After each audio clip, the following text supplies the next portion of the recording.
ರೇಣುಕಾಸ್ವಾಮಿ ಕೊಲೆ ಕೇಸ್ನಲ್ಲಿ ನಟ ದರ್ಶನ್ ಅಂಡ್ ಗ್ಯಾಂಗ್ ಜೈಲು ಪಾಲಾಗಿದೆ.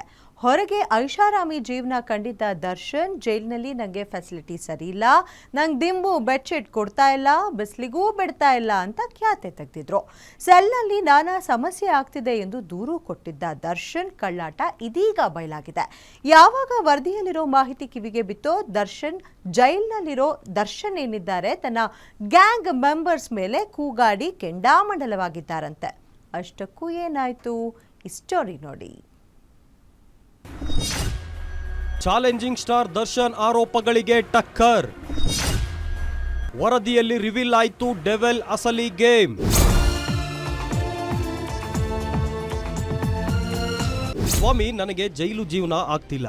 ಕೋರ್ಟ್ ಆದೇಶವಿದ್ರೂ ಯಾವುದೇ ಸೌಲಭ್ಯ ನೀಡಿಲ್ಲ. ನೀವೇ ಖುದ್ದಾಗಿ ಜೈಲಿಗೆ ಭೇಟಿ ನೀಡಿ ಪರಿಶೀಲನೆ ಮಾಡಿ ಅಂತ ದರ್ಶನ್ ಜೈಲು ಅಧಿಕಾರಿಗಳ ಮೇಲೆ ಆರೋಪ ಮಾಡಿದ್ರು. ದರ್ಶನ್ ಮನವಿಯನ್ನ ಪುರಸ್ಕರಿಸಿದ ಕೋರ್ಟ್ ಕಾನೂನು ಸೇವಾ ಪ್ರಾಧಿಕಾರದ ಹಿರಿಯ ಸದಸ್ಯ ಕಾರ್ಯದರ್ಶಿಯವರಿಗೆ ಜೈಲಿಗೆ ಭೇಟಿ ನೀಡಿ ಕೋರ್ಟ್ ಆದೇಶ ಪಾಲನೆ ಸಂಬಂಧ ಪರಿಶೀಲನೆ ವರದಿ ನೀಡುವಂತೆ ಸೂಚಿಸಿತ್ತು. ಕೋರ್ಟ್ ಸೂಚನೆಯಂತೆ ಕಾನೂನು ಸೇವಾ ಪ್ರಾಧಿಕಾರದ ಅಧಿಕಾರಿಗಳು ನಿನ್ನೆ ವರದಿ ಸಲ್ಲಿಕೆ ಮಾಡಿದ್ದಾರೆ. ಅದರಲ್ಲಿ ಬಹುತೇಕ ಅಂಶಗಳು ದರ್ಶನ್ ಮಾಡಿದ್ದ ಆರೋಪಕ್ಕೆ ತದ್ವಿರುದ್ಧವಾಗಿಯೇ ಇವೆ.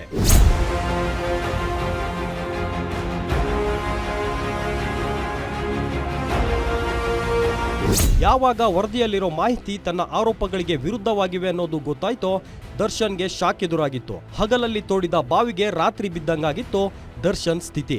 ಮತ್ತೊಂದೆಡೆ ರಿಪೋರ್ಟ್ ನನ್ನ ವಿರುದ್ಧ ಇದೆ ಎಂಬ ವಿಚಾರ ತಿಳಿಯುತ್ತಿದ್ದಂತೆ ಬ್ಯಾರಕ್ನಲ್ಲಿ ದರ್ಶನ್ ಫುಲ್ಲು ಗರಂ ಆಗಿದ್ದಾರೆ. ತನ್ನೊಂದಿಗೆ ಇದ್ದು ಅಂದು ರೇಣುಕಾಸ್ವಾಮಿಗೆ ಚಿತ್ರಹಿಂಸೆ ನೀಡಿ ಕೊಲೆ ಮಾಡಿದ್ದ ಸಹ ವಿಚಾರಣಾಧೀನ ಕೈದಿಗಳ ಜೊತೆಗೆ ಕೂಗಾಡಿದ್ದಾರಂತೆ. ನಾನು ಯಾರಿಗೇನು ಅನ್ಯಾಯ ಮಾಡಿದ್ದೀನಿ, ನನ್ನ ಕೈಲಾದಷ್ಟು ಸಹಾಯ ಮಾಡಿದ್ದೀನಿ, ನನಗೆ ಯಾಕೆ ಶಿಕ್ಷೆ, ನಾನು ಹೀಗೆ ಸಾಯ್ಬೇಕಾ ಅಂತ ಕೋಪದಲ್ಲಿ ಕೂಗಾಡಿದ್ದಾರಂತೆ.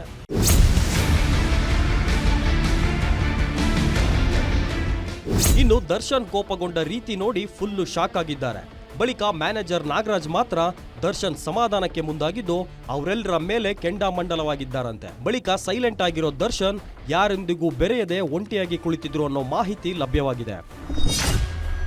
ಮತ್ತೆ ದರ್ಶನ್ಗೆ ತೀವ್ರವಾಗಿ ಕಾಡ್ತಾ ಇದೆಯಾ ಬೆನ್ನು ನೋವು? ಜೈಲಿನಲ್ಲಿ ಫಿಸಿಯೋಥೆರಪಿಗೆ ಸಿ.ವಿ. ರಾಮನ್ ವೈದ್ಯರ ಸಲಹೆ. ಮತ್ತೊಂದೆಡೆ ಜೈಲಿನಲ್ಲಿರೋ ದರ್ಶನ್ಗೆ ಬೆನ್ನು ನೋವು ಮತ್ತೆ ಕಾಡ್ತಿದ್ದು ಪರಿಶೀಲನೆ ನಡೆಸಿರೋ ಸಿ.ವಿ. ರಾಮನ್ ವೈದ್ಯರು ಫಿಸಿಯೋಥೆರಪಿಗೆ ಶಿಫಾರಸು ಮಾಡಿದ್ದಾರಂತೆ. ಬೆನ್ನು ನೋವಿನ ಕಾರಣದಿಂದ ನೆಲದ ಮೇಲೆ ಕೂರದಂತೆ ಸಲಹೆ ನೀಡಿದ್ದು ವಾರಕ್ಕೆ 2 ಬಾರಿ ಫಿಸಿಯೋಥೆರಪಿ ನೀಡುವಂತೆ ಹಾಗೂ ಶಸ್ತ್ರಚಿಕಿತ್ಸೆ ಆಗಿರೋ ಬಲಗೈನಲ್ಲಿ ರಾಡಿರೋದ್ರಿಂದ ಶೀತ ವಾತಾವರಣಕ್ಕೆ ಮತ್ತಷ್ಟು ನೋವಾಗಲಿದೆ. ಹೀಗಾಗಿ ಆಪರೇಷನ್ ಆಗಿರುವ ಭಾಗಕ್ಕೆ ಹೀಟಿಂಗ್ ಬೆಲ್ಟ್ ನೀಡುವಂತೆ ವೈದ್ಯರು ಶಿಫಾರಸು ಮಾಡಿದ್ದಾರೆ. ಇದೇ ಅಕ್ಟೋಬರ್ 10ರಂದು ವೈದ್ಯರು ಸಲಹೆ ನೀಡಿದ್ರು.